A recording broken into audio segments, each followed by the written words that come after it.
Yo, yo, yo, what is going on, RoK Familia? It is your boy BN, aka Mr. Kingdom Builder, and today I wanted to touch on what I think is a very big topic, and that is how jumper projects in their shell, if you will, the idea of them, is actually one of the best things, with an asterisk, given the current landscape of rock, on why they give new kingdoms the best opportunity to stabilize early and therefore generate Rise of Kingdoms more money in the long run. And we're going to talk about why and how that exactly is.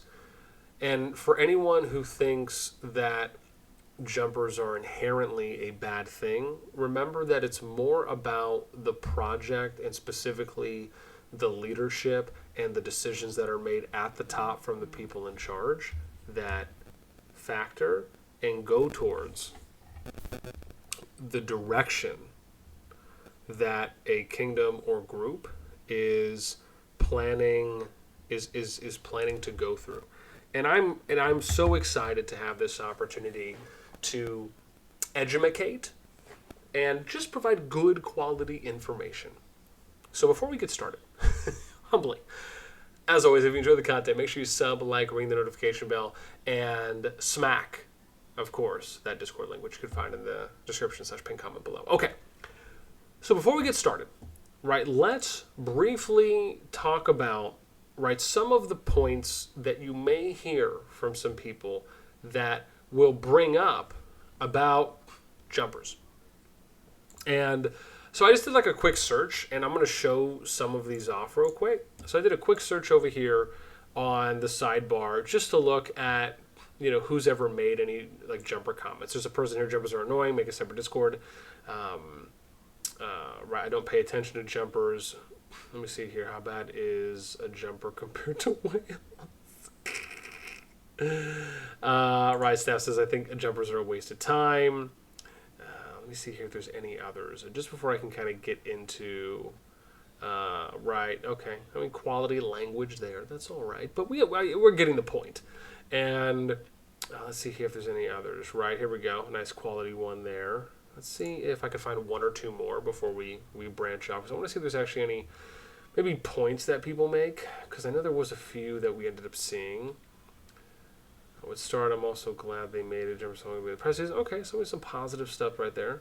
All the jumpers should line up so I can slap them one at a time. AP. Love you, girl.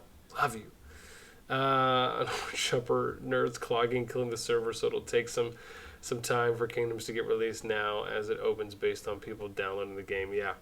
So let me, again, right, this is, a few points that you ended up hearing there. But let me take a minute and really talk about and touch on what I believe are some of the most important things that people really need to hear, right? Similar to what I talked about in the kind of every kingdom is trending in that one alliance server direction. And that's because of, as a TLDR, right, a few things. You have the leaderboards, which people are always trying to climb up when it comes to alliance rank. Alliances want to get stronger. They want to recruit stronger players. They want to power up. Therefore, right, they're kind of vying for ladder spots. Now, and this is just by default. And of course, everyone wants to have, more or less good structures, whether you view it as the best, but you want to have some good structures and good land and territory, right? You want to be able to progress the alliance as fast as you can and, passively faster than others. So because of this, along with when you're going into a new kingdom, if you just don't have any groups there and it's all solo individual alliances or very small groups, 2 or 3, you are pretty much doing kind of a battle royale free-for-all because no one's on the same page. No one knows each other. We can't read each other's minds, so we don't know. I don't know what another leader is thinking. They don't know what I'm thinking. My officers don't know what they're thinking. Neither does theirs, and vice versa. So because that's happening all around throughout the kingdom, it then tends to be where you will end up this way because then you just have basically the core, if not any VATs or re-rollers, people that figure out, hey, I can try and apply and get into a stronger alliance. You have the strongest alliances that are probably recruiting people from the top of the boards as well. So it's kind of like you're getting this double-sided effect where not only do you have the bottom who's trying to move up, but you have the top who's trying to recruit the creme de la creme from the bottom. And because of this, in a very TLDR way, to kind of lay the groundwork for what we're going to talk about here, is that this is why you have some of the major points that factor into why kingdoms trend in these directions of becoming like these mega alliance, 1 to 2 alliance servers, where you just have such a wide power imbalance between. Now, when you think about some important areas that jumper projects can give to a kingdom, I mentioned it before, but I think the most important thing is early stabilization.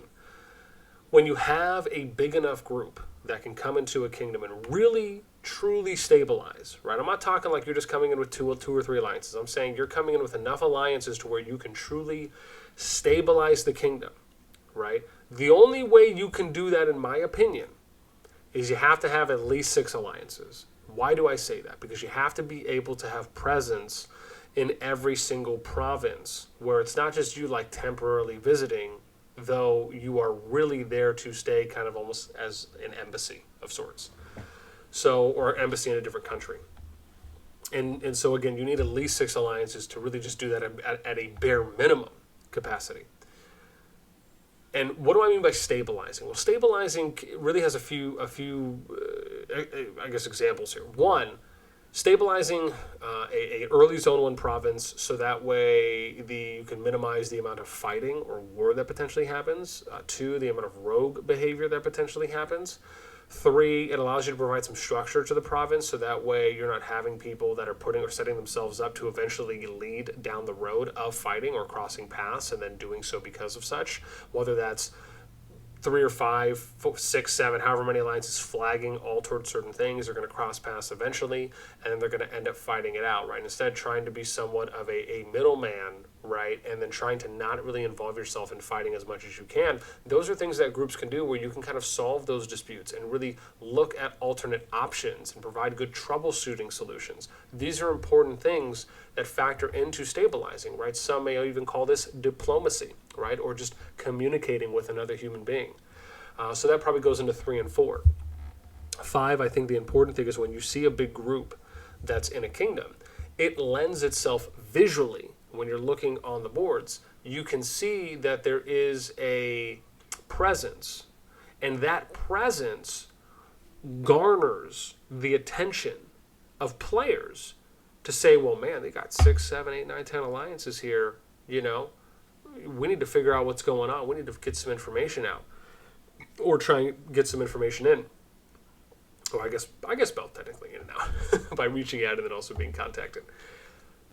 But the point is that it does provide stabilization in a few ways, where people are not so quick, or they usually are not so quick to immediately start fighting or going out there and doing things. Most of the time, if you have a big enough group, more often than not, you're getting contacted by other top alliances that want to ally, they want to work together. That actually leads and plays into a passive strength and benefit of coming in with a big group. And because you're stabilizing, what is happening from that? Well, if there's less fighting, if there's less drama, if there's less wars that are happening, if there's less fighting over resources, land or territory, or just general PvP, what happens? Well, number one, more players will stay playing the game, right? Which means you have greater player retention early on. Number two, if more people are staying to play the game, you have more activity early on as well. And then 3, what does more activity and more player retention lead to? Well, it leads to more average playing time on the game. And it also leads to an increase in the rate or the percentage chance of more people spending money on the game. So the interesting thing is that if you really think about it logically, through means of stabilizing a kingdom early, you are actually benefiting the game and the amount of money the game can make, also the health and morale of the kingdom early on, more so than you are if a group is not going in. When you think about the chances, right, like the percentage chance is higher when you have a group going in than if you did not have a group going into a new kingdom. Just think about that. I'm blowing minds right now. It's like Jimmy Neutron brain blasts that are just pew, pew, pew, pew, pew. just firing everywhere. I know. Boss, how do you do it? I'm going to be honest, a lot of water. But I digress. This is a very important thing. Now, let me touch on the second big point here, which is that, because this is where it's going to come at, and I can already hear people just is that, well, this project I was in, killed the server off. Okay, well, first off, that's more of a them problem, right? Not something that you can use to just blanketly label all jumper projects or group projects that are going into kingdoms. That most likely, in my opinion, what that usually comes down to is poor leadership, poor management, poor organization, poor structure, and poor communication, or just miscommunication, right? In whatever order you want to take that, and anything else that branches off that sounds similar to that. But that usually is what it comes down to, and you can just encompass that into just poor leadership if you want to give it a general title, but that is usually what it is. It's people that are running projects that, in my opinion, do not have enough knowledge and experience or managerial skills to be running a project, at least at that moment in time. Doesn't mean that they can't develop those things, but it just means that they do not have enough to effectively and efficiently run a project at that moment in time. When you look at, and I can't tell you how many people I'll have that have gone to play in other projects, and they've come to play in one of my projects, and it's night and day to them, right? They're praising, our as well level of structure and organization that we go in with. And that does not mean in any way, shape, or form, as I say all the time, but it doesn't mean that I am immune or my projects are immune to, 100%, boss's vision's always going to work out. It's always going to come to fruition, right? There are times where, my vision worked out for a very long period of time, or at least what I consider a long period of time, where it worked out for a month, 2, 3, or 4, or 5 months, however how long it was. But that doesn't necessarily mean that, and let me be clear here, and I'll touch on this maybe in another video. But I just want to really make that distinction because I think that's very important to touch on, is that a lot of it comes down to leadership. Now, if I compared every single project I've ever done, and we've looked at how we were able to stabilize kingdoms early on, we kept the most amount of players there, the most amount of players retained, that is something we've always been extremely successful with. Even if you look at the very last project I did, which was on 2777, you compare that kingdom with all the other with the 7 other kingdoms on that continent, 2777 had the highest number of alliances over 100 mil power at that time, at around the same age as the other kingdoms. It had way more activity and way more player retention than any of the other kingdoms on the continent did, which I believe was between 2777 and 2784, if those numbers are correct. And even if we didn't have the strongest player, or we didn't have the strongest alliance power, we had the most amount of activity and the most amount of players retained for a long period of time. Why? That's because of the structure and the logistics that I built, created, and set up in order for us to get to that point. And that is something that will lead into more players on an average basis spending money and on a more average basis playing for longer. Because you've generated more activity and therefore have more sustainable retention over that period of time. Then you kind of start getting into, well, now you're talking about morale, right? This is kind of a whole other topic that we could touch on when it comes to when it comes to kingdom morale and just good engagement, because that'll also lead into additionally increased playing time and increased spending habits. However, just so I can stay on topic and focus on this for now, these are some of the things I just wanted to touch on. Because oftentimes, and it is just unfortunate, it's very sad to hear when you have people that are coming out who are just not informed, and it's so easy to just blanketly label something as bad or say that all jumpers or all jumper projects are not healthy for kingdoms, when it's actually quite the opposite. The idea of them on paper is fantastic, and when you can actually get into a project that can show you and do these things, it is fantastic. It's just unfortunately more often than not, the majority of, again, in my opinion, from what I've seen, this is based on my experience from doing jumpers since April of 2020, which has been, a little over 2 years now. I more often than not see just inexperienced leadership in projects that is a detriment to what they're hoping to accomplish, because they just do not have enough knowledge and enough experience and managerial skills to really fulfill what they're hoping to. And I think that because there's more what individuals view as failures, publicly over successes, that's where I think jumper projects get a bad rap, a big factor for why they do. And I just think that that's not an accurate way to really describe it. And unfortunately, that's something that really has to be educated and informed for people to see those things, on how there's a big difference between a project failing and the vision of leadership failing. Because a project, essentially by extension, is every player that's involved in that project. So to say that a project failed, even if the majority or the core of that group is still continuing, is to say that every single one of those players' efforts has therefore failed.